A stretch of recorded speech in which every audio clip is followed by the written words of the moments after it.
Hey everybody, Shoebox Legends here.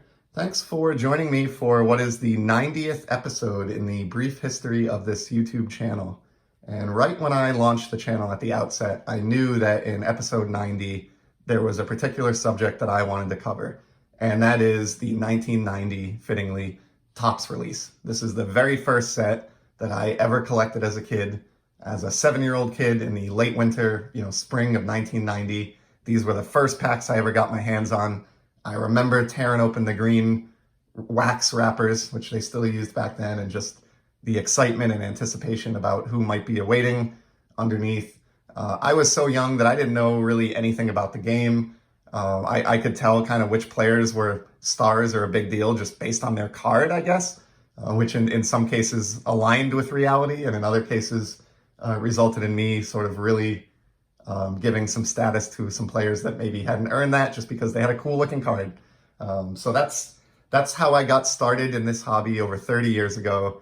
And for that reason, it remains my favorite set to this day. And I just wanted to do a small tribute to the release for my 90th episode. So obviously, it's not an expensive set. Okay, this came out in the middle of the junk wax era, or towards the beginning, maybe, depending on your definition of junk wax. But yeah, this came at a point where Topps was just printing up millions and millions and millions of these cards, more so than could possibly be consumed. People were in an investment mindset, which sounds a little bit familiar in the present day. And everybody thought that, their unopened boxes of 1990 Topps and their sealed sets were going to later fund their retirement and make them millionaires. So obviously that didn't happen. But if you can get past that, I just enjoy these cards. The design is got like kind of a comic book type feel to it, with like this stippling or like dot matrix printing along the edges. And, for me, I'm obviously highly biased, but just the nostalgia factor from pulling these things out of packs with my grubby little 7-year-old hands and looking at them with my two brothers, it's just, that carries a lot of weight. And for that reason, I think this will always remain my favorite baseball set. The first 5 cards in the release, this Nolan Ryan subset to celebrate his 5,000 career strikeouts, these are the reason that I became a Nolan Ryan fan. I had never seen Nolan Ryan pitch a single inning in my life in the spring of 1990, but I knew he had to be a big deal by looking at these cards and recognizing that Topps dedicated, multiple cards to the Texas Express, including some that have this fantastic, 5,000 bright green and yellow background that really sticks out so much above all the other subjects in the set. He's tipping his cap here. I mean, even as a 7-year-old, just looking at these 5 cards, I was able to recognize immediately that Ryan is a big deal and he's someone I want to be a fan of. And I somewhat collect Nolan Ryan to this day. So in addition to becoming my favorite set of all time when I opened those packs, they also established, one of my favorite baseball players of all time. So I'm not going to look through this whole entire set. I know you've all seen this. There are other places you can go online if you really want to see a painstaking scan of every single card on the checklist. But I just wanted to cover this release to pay tribute to what got me started in the hobby 30 years ago. And I started thinking a few years back, how can I enjoy or continue to enjoy this set when I've already got a complete set? So when I got back in 2007 as an adult, one of my very first purchases was like 4 or 5 vending boxes of this stuff. I hand collated a set, which are the cards you see in front of you here. They're in really great condition. I just store them in a box in my card closet and I'm done, box is checked. And so in recent years, I kind of wanted to go back and re-experience collecting some of those cards all over again like I did when I was a kid. And I found a couple different ways to do that. So the first that I wanted to touch on here is Topps Buybacks. So I covered these. If you're not familiar with the Topps Buyback program, you can go check out, I did episode 73 here on the channel. I just broke down the buyback program that Topps has done over the last 10 to 15 years and sort of got into the detail of which types of buybacks were released each year. Well, long story short, in the 2017 season, when Topps began the Rediscover Topps buyback promotion, they started to include a lot more modern sets in the buyback program, and that included 1990 Topps. So I've been searching these out over the years, and I've got a couple here just to show as an example, or a couple examples. So here's Barry Larkin. This is a gold foil Rediscover Top stamp on his 1990 release. Oops, sorry about the glare there. These are just awesome. You know, they're difficult to find. You don't stumble across them, especially now a couple of years after the buyback program has effectively been canceled or eliminated, other than the Topps Heritage buybacks. These are sort of drying up, but I love finding these, and especially a card like this, you know, Hall of Famer. And I think this one's also really significant because the Cincinnati Reds won the World Series in 1990. And so that adds an element of coolness to this card as well. And I've got hundreds of these that I've accumulated. What's cool about them is that they've got some commons and the major stars. So I think most subjects in the 90 top set have been covered in buyback format, but I pulled a couple nicer ones to show today. So here's the other one, everyone's favorite player, the greatest hitter of the 20th century, and one of the absolute best guys to grace a baseball mound ever, Mr. Harold Baines. It's obvious. I mean, he's in Cooperstown, so I don't think he would be if that wasn't the case. So yeah, just another one here. I definitely don't think this is like a very memorable Baines card in particular, but I just love searching these out. And the fact that they're challenging kind of makes collecting the set feel a little more similar to how collecting the original 90 set did to me as a kid.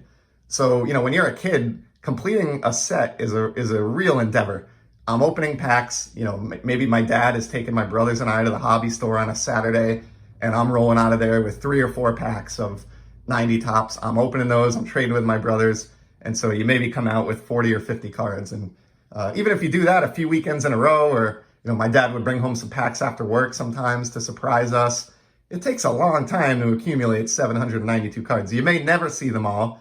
And unlike today, you can't just hop on the internet and buy a complete set for $5 and ship it to your door. So it was an endeavor collecting the 90 top set as a kid.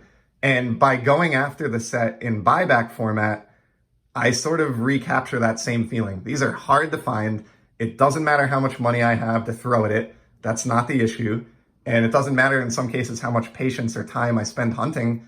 Some of them just aren't available, or they only pop up very, very infrequently. So I'm trying to go after the entire 792 card set, all in stamped buyback format. Will I ever get there? I don't know. I don't even know if it's a challenge that's possible to complete. There very well may be one or a few cards in the set that just have never been stamped by Topps for a buyback program. So, you know, who knows? You know, my big hope is maybe if I'm still at this 18 years into the future, when the Topps Heritage release comes out that pays homage to the 1990 set, maybe they'll still be including some of these as 1 per box toppers, and you know, I can search them out and get those last couple holes filled. But for now, I'm enjoying the pursuit. It's all about the pursuit, just like it was when I was trying to hand collate a set as a 7-year-old kid. So it's a fun challenge.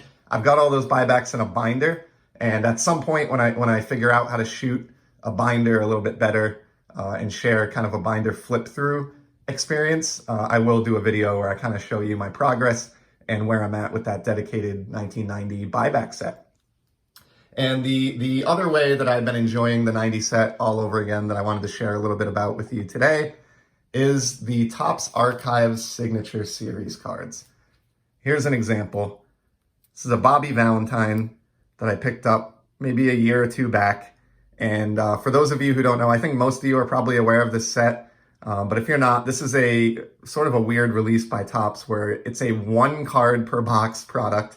You get a single card that is hand signed like this and foil stamped in a 1-touch magnetic with an Archives sticker over the magnet, and that's it. So it's a very high risk, you know, gamble type of product. I don't ever buy it for that reason. I've never opened a box myself, but I do search them out on the secondary market because you can get some pretty cheap deals, and you can get singles from disappointed box breakers at a fraction of the cost that an actual unopened box would cost you. And so every so often I look for 1990 Topps cards that were signed for this release, and I pick them up if the price is right. Like this Bobby Valentine, I think, was $20. And the only reason this one even costs that much is because it's hard to tell here, but this is actually a Topps Tiffany release card. So you can probably tell if I compare the backs here. So there's an original Nolan Ryan back on your right. Here's the Bobby Valentine on the left. It's got that much brighter cardboard, but it is not an O-Pee-Chee card. it is still printed by Topps, as you can see. So this is actually a Topps Tiffany card that they had Bobby V sign. And in this case, it's actually a 1-of-1, as you can see. That's a little bit misleading because that means they only had him sign one of this 90 Topps card for this year's archived signatures release. So for all I know, there may be 10 others of this where they did a /10 the year after. I'm not sure, but I didn't break the bank on this. I don't look to spend big money on these, but I just think they're really cool additions to my collection and a great way to represent my all-time favorite set at a pretty cheap price point. I pulled two others to look at here today. I don't want this video to go too long, but here's a Tom Gordon. So love this one because I remember this card from being a kid because, of course, it contained that illustrious Topps All-Star Rookie Cup logo. And again, when you're 7 years old and your only source of knowing who is good in baseball are your baseball cards that are tucked in your shoebox, that cup goes a long way. So, I knew Tom Gordon must be a big deal just based on that alone. And of course, this one I like as well because Tom did go on to have some of his big seasons in a Red Sox uniform. So thought that one was kind of cool. I picked that one up years back, so things may have changed, but I want to say that was $10. So for something like that, I don't know that I can get more enjoyment and nostalgia in this hobby for $10 than I can by, picking up a card like this from this first original set. And here's the last one that I have to show today. And I pulled this one just as another example of, the card being what made the impression on me as a kid. I distinctly remember this 90 Topps Steve Sax card just because of the awesome batting stance and sort of the feeling of power that it exudes. The bat in that vertical form going right over the Yankees there, and he just very stoic and looks like he's ready to just crush one over the fence. As a kid in 1990, I didn't know the first thing about Steve Sax. I had no idea that he was a multiple-time All-Star or had, won the Rookie of the Year, actually in my birth year. But I knew just based on this card alone that he was obviously a big deal. So that's another example there that I picked up a little while back. So those are tons of fun. I'm always on the lookout for other additions to that small project and other ways to sort of reappreciate the first set that established my love of this hobby, over 3 decades ago.